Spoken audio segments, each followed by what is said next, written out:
There's been a lot of speculation and innuendo over the years about what happened that night in Las Vegas when Tupac was shot. What do you think ultimately happened? I don't know. That's something that's got to be discussed at different time. I would think. I will say I don't think Orlando Anderson, unfortunately, was the person responsible for that death. I will say also that I think the same people who killed my son killed Biggie. Done in the same way, same style. I think that when someone says that they're taking their business, their potential millions and millions of dollars of profit away from a certain group of individuals, I think that those individuals might tend to think, well, if we do this, we'll still have all the masters and we'll still have 165, I think, unreleased at that time. Then they can go write a song taking a shit in the bathroom. I'm telling you, that's what he would do. He would go take a shit and would come back with some verses to a new song. He was that capable. So he was very prolific in his ability to put words to pen to the paper. The problem was he wasn't getting what he deserved. Pac would have to go ask for a bunch of royalties.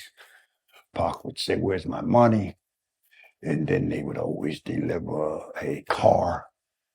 Found out later it wasn't even in his name. They would buy him a house. Found out it wasn't in his name. Send him to the jewelry store. He'd buy everybody. She'll say, "Go on down this jewelry store and buy yourself some jewelry." Spend $40, $50, $60, $70,000, buy his boys some shit.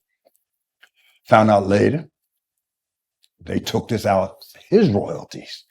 So he was actually spending his own money as opposed to you giving me my money and letting me spend it the way I see fit. Yeah, it was never that. I think he had about $200,000 in his account when he died. If Pac was alive, he'd be bigger than all of them. Jay-Z, he'd be a billionaire. There's no doubt in my mind. With his acting and his music, there's no doubt in my mind. And he would have a large following. And I think that's what scared them more than anyone else. The things he was talking about were true. You know, the oppression of his people, police brutality. Nah, they couldn't have that. And you know, and I know. Our leaders get snuffed out real quick when they start telling the truth.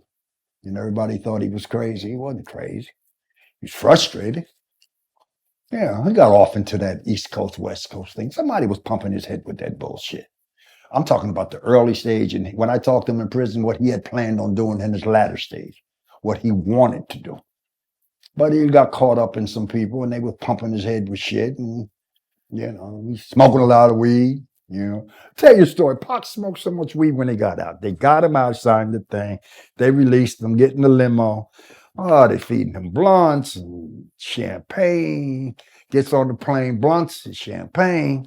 When Pac got off the plane, I think he fell dead on his face. Point, because he hadn't been used to it. It's been about 8-9 months. He hadn't had anything. He, you know, clear-headed. But as he was clear-headed, he often talked about what he wanted to do. He just wanted to do something more positive. Little things. I said, "Well, why you spit at the reporter?" He said, "Pac, I don't know. I was just frustrated. I ain't gonna do that shit no more." I said, "There, you shouldn't. It's a negative look." So he would tell me these things, you know, about not why he did something, but the fact that he did do it. Those times that we had together, I guess I'll just have to cherish them because I got them when nobody else got them. That clear-eyed, pure talk. We just chopped it off about everything. We were so similar. His wife called one time I brought my wife, he brought his wife, and they started talking. She said, "Does he, somehow we got on sunflower seeds." And his wife said, "Yeah, Pac sits on the couch and eats sunflower seeds and puts them everywhere." My wife says, "Yes, he does the same thing." And I was like, talking about you? "Yeah." Okay. I said, damn, no matter what, maybe it is in the genes. You know what I'm saying? Absolutely. It's in the genes. Because you could be around someone and they don't necessarily have to be like you. It doesn't, it's just that way, you know, just that way. Absolutely. I took his two brothers up there one time. They met him. I got a letter that he wrote, my brother who's passed, my brother Brock, 2 years older than me, that he wanted to meet the other side of his family. I actually had a chance to read that. You told you saw that? Very powerful letter. Isn't that powerful? Very powerful letter. I'll let you make a copy and you can show it. Yeah.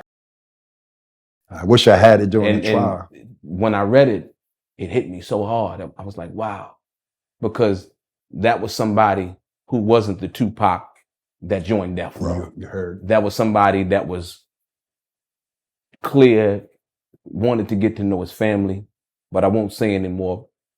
We'll put it on the screen. Okay. He sent one to my father. So I just didn't have these things.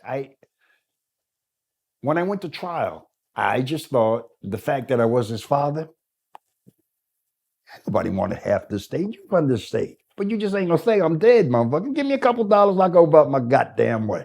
But don't say I'm dead. Don't do that. He wouldn't want that.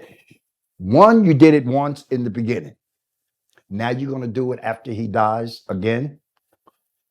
How is that fair to Pop? How is that fair to his legacy?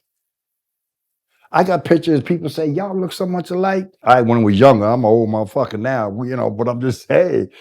And then I look at him. He looks just like all my kids.